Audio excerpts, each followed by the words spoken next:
평강이 우리 모두에게 임하기를 예수님의 이름으로 간절히 축원해 드립니다.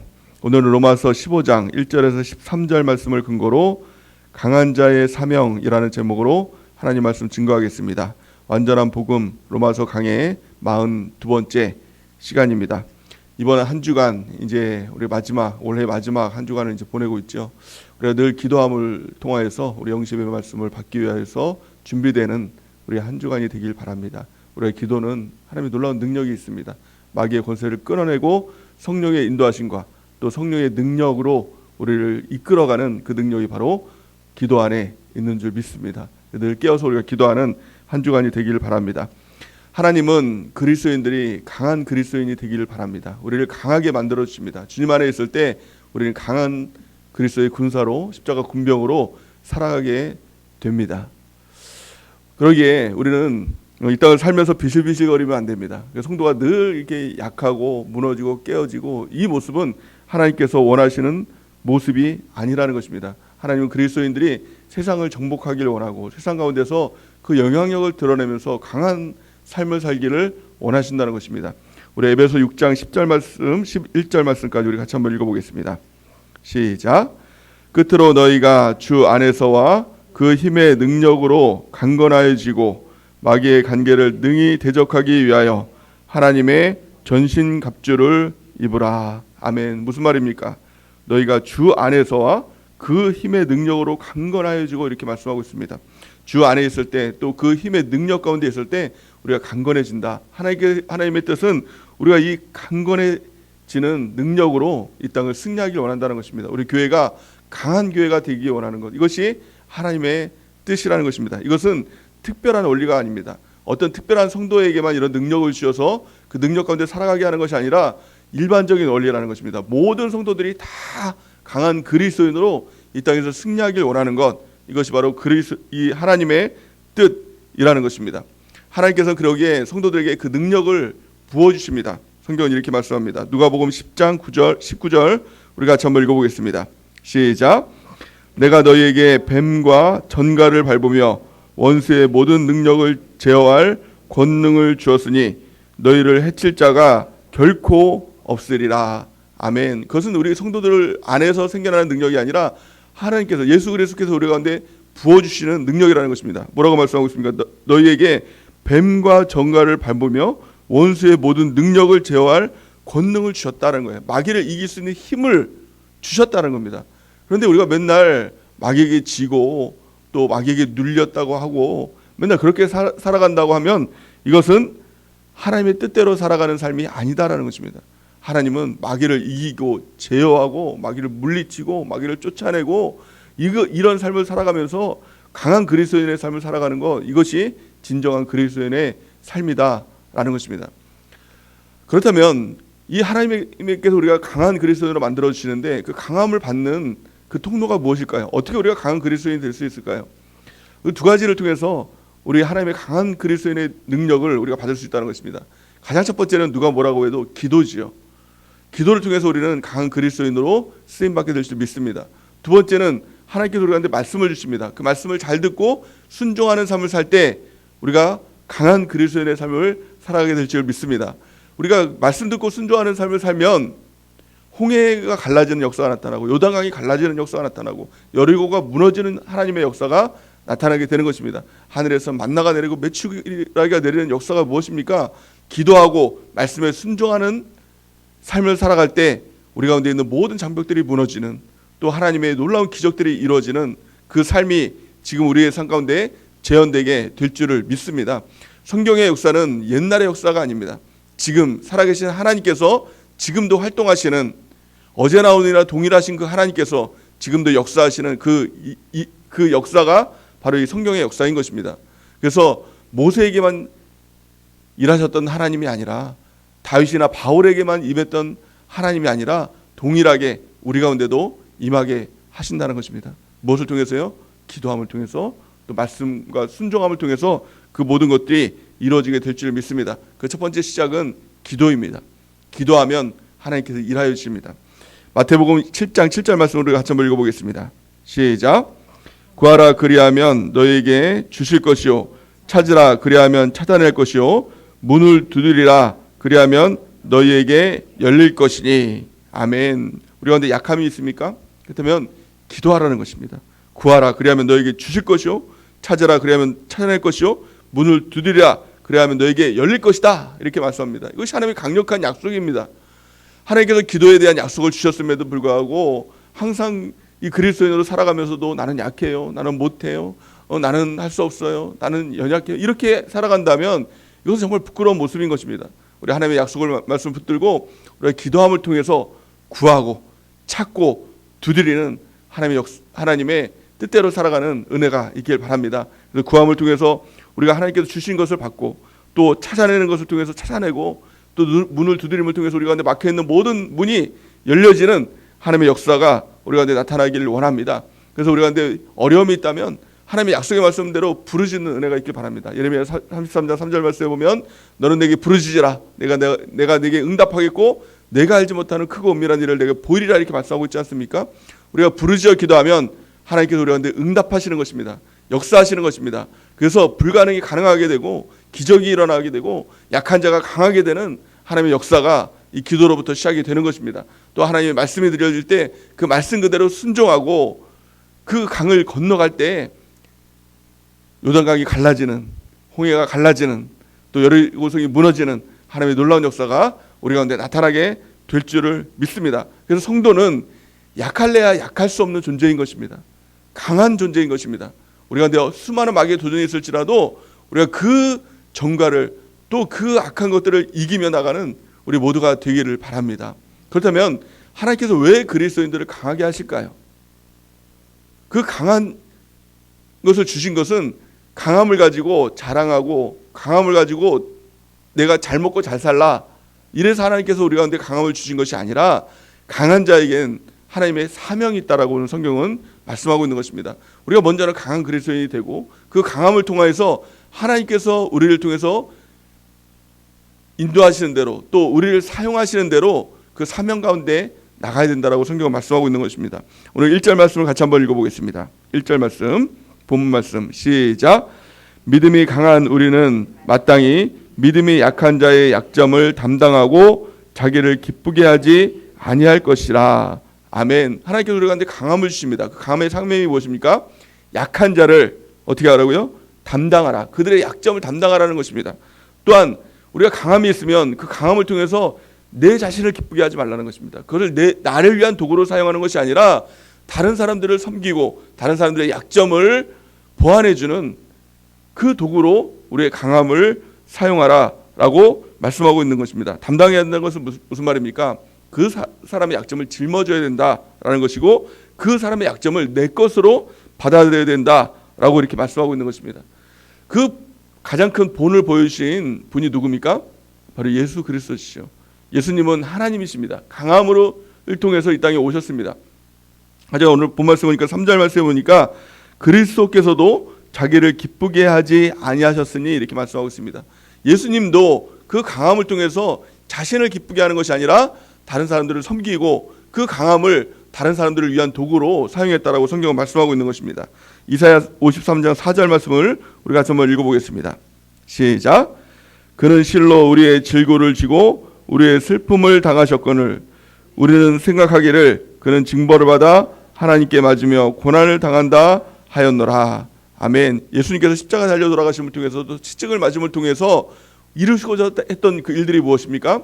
그것은 약한 자들에게 하나님 그 약함을 강하게 하시기 위해서 또 이 병든 자를 치료하시기 위해서 가난한 자를 부유하시기 위해서 예수님께서는 그 모든 질고를 당하시고 또 그 모든 것들을 자신의 기쁨으로 삼는 것이 아니라 다른 사람들의 기쁨을 위해서 그 모든 것을 다 불사르고 희생해 주셨다는 것입니다. 우리도 마찬가지예요. 이런 삶을 살아야 된다는 것입니다.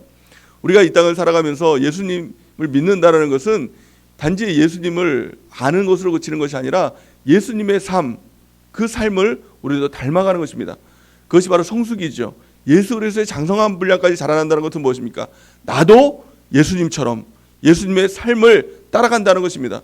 예수님도 예수님 자신을 기쁘시게 하지 않고 다른 사람들을 위해 살았다면 우리도 우리 자신의 강함을 가지고 나의 기쁨이 아니라 다른 사람들의 유익을 위해서, 다른 사람들의 약점을 보완하기 위해서 우리도 이 땅을 살아가야 된다는 것입니다. 그렇다면 우리 가운데 강함을 주신 건, 특별히 건강을 주셨다면 그것을 건강함을 통해서 내가 자랑하고 또 다른 사람들에게 나타내기 위해서 건강함을 주신 것이 아니라, 그 건강함을 통해서 또 약한 사람들을 위해서 사용하라고 건강함을 주신 것입니다. 또 우리 가운데 물질에 강함을 주신 분들이 있습니까? 그렇다면 그 물질의 강함을 가지고 우리 가족 잘 먹고 또 잘 살고 내 노후 생활 편안하게 하고, 이것을 위해서 물질을 주신 것이 아니라 이걸 통해서 다른 사람들을 섬기라고, 가난한 사람들을 섬기라고 이 모든 것을 주신 줄 믿습니다. 또 우리 가운데 믿음을 주신 것도 마찬가지입니다.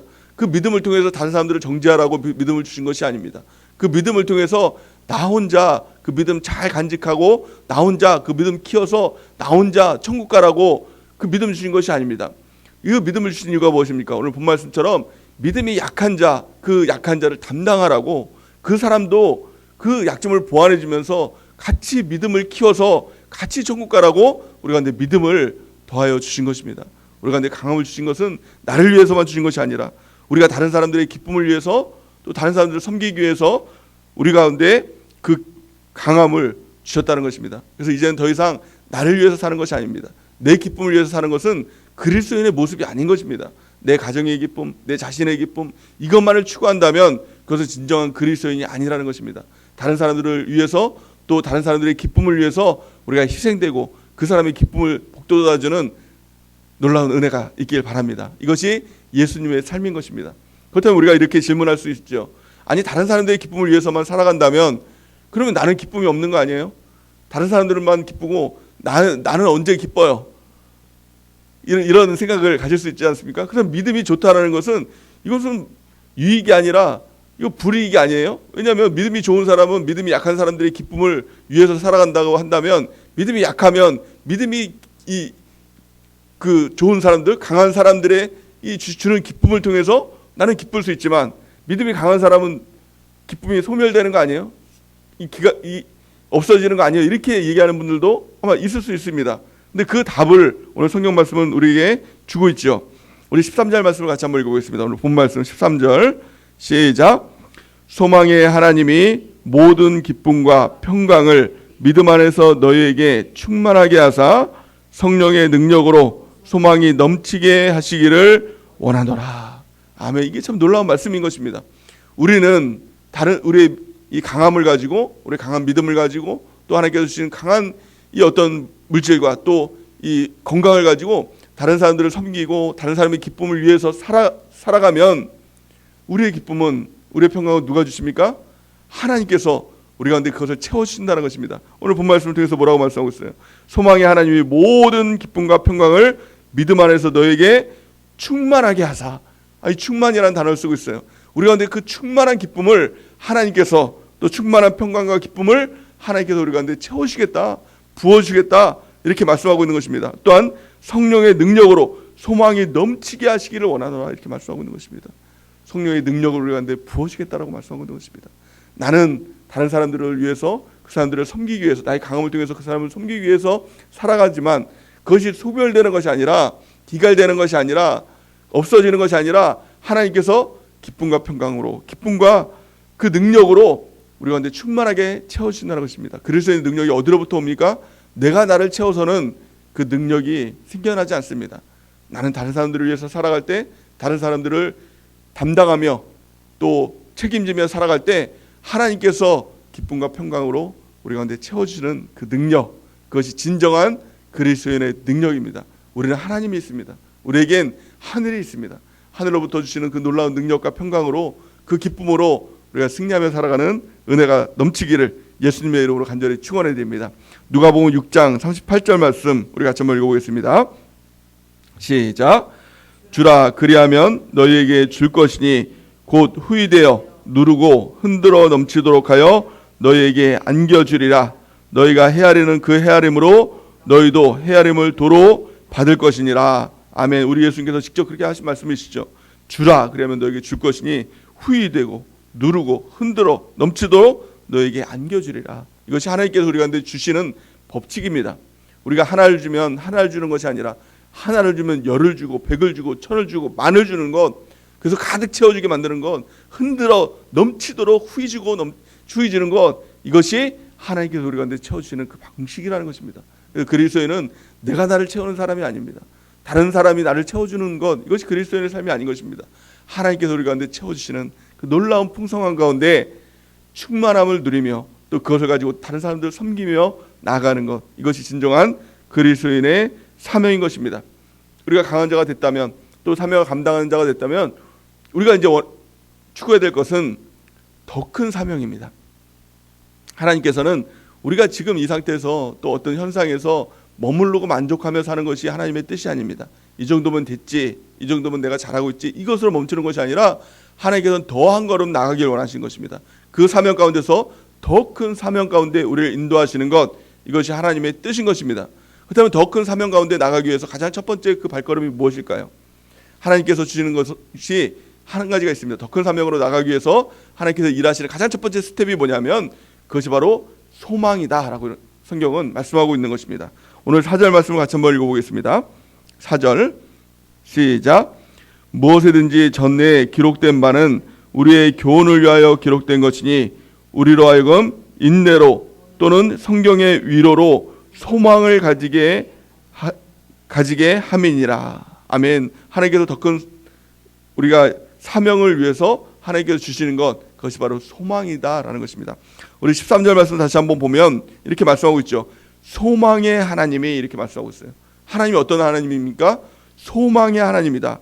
그 소망의 하나님이 기쁨과 평강, 모든 기쁨과 평강을 믿음 안에서 너에게 충만하게 하사 성령의 능력으로 무엇을 주신다? 소망이 넘치게 하시기를 원하노라. 하나님의 역사는 소망입니다. 우리 가운데 먼저 소망을 주시고 그 소망 가운데 우리가 기도하게 하시고 또 순종하게 하시고 말씀에 순종하게 하시고 그리고 마침내 그 소망을 성취하게 하시는 것, 이것이 하나님의 일하시는 원칙입니다. 이것을 바로 하나님의 3단계 사역이라고 말씀합니다. 하나님께서 먼저 가장 첫 번째는 소망을 주시죠. 이 소망을 다른 말로 말하면 비전이라고 이렇게 이야기를 할 수 있죠. 하나님께서 우리 가운데 꿈을 꾸게 하십니다.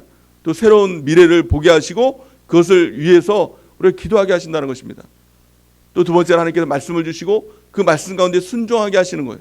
그래서 그 말씀대로 순종하고 났더니 마침내 하나님의 성취의 역사가 일어나게 되었다라는 것입니다. 이것이 바로 하나님이 우리를 이끌어 가시는 그 3단계 사역이다. 하나님의 일하심이다 라는 것을 우리가 깨닫는 은혜가 있기 바랍니다. 그렇다면 이 소망이 무엇일까요? 이 비전이 무엇일까요?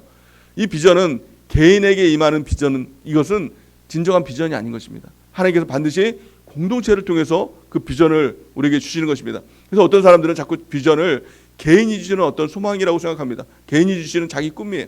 그래서 내가 무엇이 되는 것, 이것이 비전이다. 내가 무엇을 이루는 것, 이것이 비전이다. 이렇게 얘기하는데 이것은 맞지 않는 것입니다. 그것은 자기의 그냥 꿈입니다. 그래서 그걸 가만히 이제 그 안을 들여다보고 가만히 그걸 조사해 보면 그것을 욕심이에요. 내가 무엇이 되고 싶은 것, 뭐 장래의 소망, 이걸 자꾸 비전이라고 얘기를 하는데 이건 진정한 비전이 아니라 하나님 반드시 공동체를 통해서 그 비전을 주시고 공동체 안에서 내가 그 비전을 갖는 것입니다. 왜냐하면 이 공동체는 예수 그리스도의 이 몸이죠. 또 우리는 지체이죠. 예수 그리스도께서 일하실 때 그 몸을 통해서 일하시는 것입니다. 이 교회 공동체를 통해서, 몸된 교회를 통해서 일하실 때 그 지체인 내가 그 몸과 함께 일하는 것, 이것이 우리의 비전인 것입니다. 우리의 소망인 것입니다. 그러기 가장 중요한 것은 무엇입니까? 공동체에 주신 하나님의 소망이 무엇이며 또 하나님의 비전이 무엇인지를 우리가 깨닫고 눈으로 봐야 하는 것입니다. 가장 올 한 해를 인도하는 그 비전이 무엇이었죠? 그것이 바로 영시예배 말씀입니다. 활동하시는 하나님을 통해서 하나님께서 일하시겠다라는 것, 이것이 비전입니다. 올 한 해 주신 비전. 또 내년의 비전이 무엇이죠? 그것이 바로 영시예배 말씀을 통해서 주시는 또 다른 비전이 있을 것입니다. 그러게 우리가 그 비전을 위해서 이제 기도를 해야 될 이 한 주간인 것입니다. 그냥 단지 영시예배 말씀 그 하루 주시는 말씀으로 끝난다고 하면 그 사람은 비전 가운데 일할 수 없는 사람이겠죠. 그래서 그 비전의 말씀을 내가 받을 수 있도록 이번 한 주간 우리가 기도해야 되는 한 주간인 것입니다. 왜 우리가 기도해야 됩니까? 그것은 우리의 눈으로 보기 위해서, 성령을 통해서 그 비전을 보기 위해서 우리가 기도해야 되는 것입니다. 이번 주일날 우리가 주셨던 말씀이 있죠. 우리에게 주셨던 말씀 에베소서 1장 17절에서 19절 말씀을 우리가 같이 한번 읽어보기 원합니다. 시작. 우리 주 예수 그리스도의 하나님 영광의 아버지께서 지혜와 계시의 영을 너희에게 주사 하나님을 알게 하시고 너의 마음의 눈을 밝히사 그의 부르심의 소망이 무엇이며 성도 안에서 그 기업의 영광의 풍성함이 무엇이며 그 힘의 위력으로 역사하심을 따라 믿는 우리에게 베푸신 능력의 지극히 크심이 어떠한 것을 너희로 알게 하시기를 구하노라. 아멘. 이 말씀을 통해서 우리 두 가지 기도 제목이 있죠. 이번 한 주간 우리가 기도해야 될 것이 무엇입니까? 가장 첫 번째는 지혜와 계시의 영을 달라고. 그것이 바로 성령이죠. 그래서 하나님의 말씀이 선포가 돼도 지혜와 계시의 영이 없으면 우리의 눈이 닫혀서 깨닫지를 못하는 거예요. 보지를 못하는 것입니다. 우리의 지혜와 계시의 영을 통해서 우리의 눈이 열려서 우리의 귀가 열려서 하나님의 말씀이 우리 가운데 선포될 때, 하나님의 비전이 우리 가운데 선포될 때 그 비전을 바라보고 그 비전의 말씀이 바로 나의 말씀이 되도록 우리가 이번 한 주간 우리가 기도에 될 줄을 믿습니다. 그래서 우리가 하나님을 알게 된다라고 성경 말씀하고 있는 것입니다. 두 번째는 무엇입니까? 마음 눈을 열어달라고. 마음 눈을 열어주셔서 그의 부르심의 소망이 무엇이고 성도 안에서 그 기업의 영광의 풍성함이 무엇인지 우리가 알도록 하나님 인도해달라고. 하나님의 말씀이 선포될 때 하나님 나에게 주시는 그 부르심의 소망이 무엇입니까? 하나님께서 나에게 주시는 영광의 그 풍성함이 무엇입니까? 그걸 우리가 알도록 기도해야 된다는 것입니다. 또 19절 말씀을 통해서 그의 힘의 위력으로 역사하심을 따라 믿는 우리에게 베푸신 능력의 지극히 크심이 어떠한 것을 너희로 알게 하기를 구하노라. 이것을 위해서 우리가 기도하는 은혜가 있길 바랍니다. 기도하지 않으면 하나님께서 주시는 그 모든 것을 우리는 깨달아 알 수도 없는 것입니다. 하나님께서 우리 가운데 풍성하게 충만하게 채우시는데 그것도 하나도 받을 수 없는 것입니다. 우리가 종종 이런 비유를 하죠. 폭우가 쏟아져도 그 항아리에 뚜껑이 닫혀져 있으면 항아리에는 물이 한 방울도 들어가지 않는다. 뚜껑을 여는 것이 뭐예요? 그것이 바로 기도예요. 우리가 그 기도를 통해서 우리가 마음을 넓혀서 또 마음 눈이 열려서 그 모든 것을 다 받아서 내 것으로 만들 수 있도록, 하나님의 비전이 나의 비전이 될 수 있도록, 하나님의 소망이 나의 소망이 되어서 내년 한 해도 하나님의 뜻 가운데 풍성한 가운데 우리를 인도해 달라고 우리 기도하며 나가기 원합니다. 우리 한 주간을 살아갈 동안에 성령의 충만함을 위해서, 성령의 함께 하심을 위해서 우리가 기도하며 나가는 한 주간 되는 은혜가 넘치기를 예수님의 이름으로 간절히 축원해 드립니다. 이제 우리 하나님 앞에 기도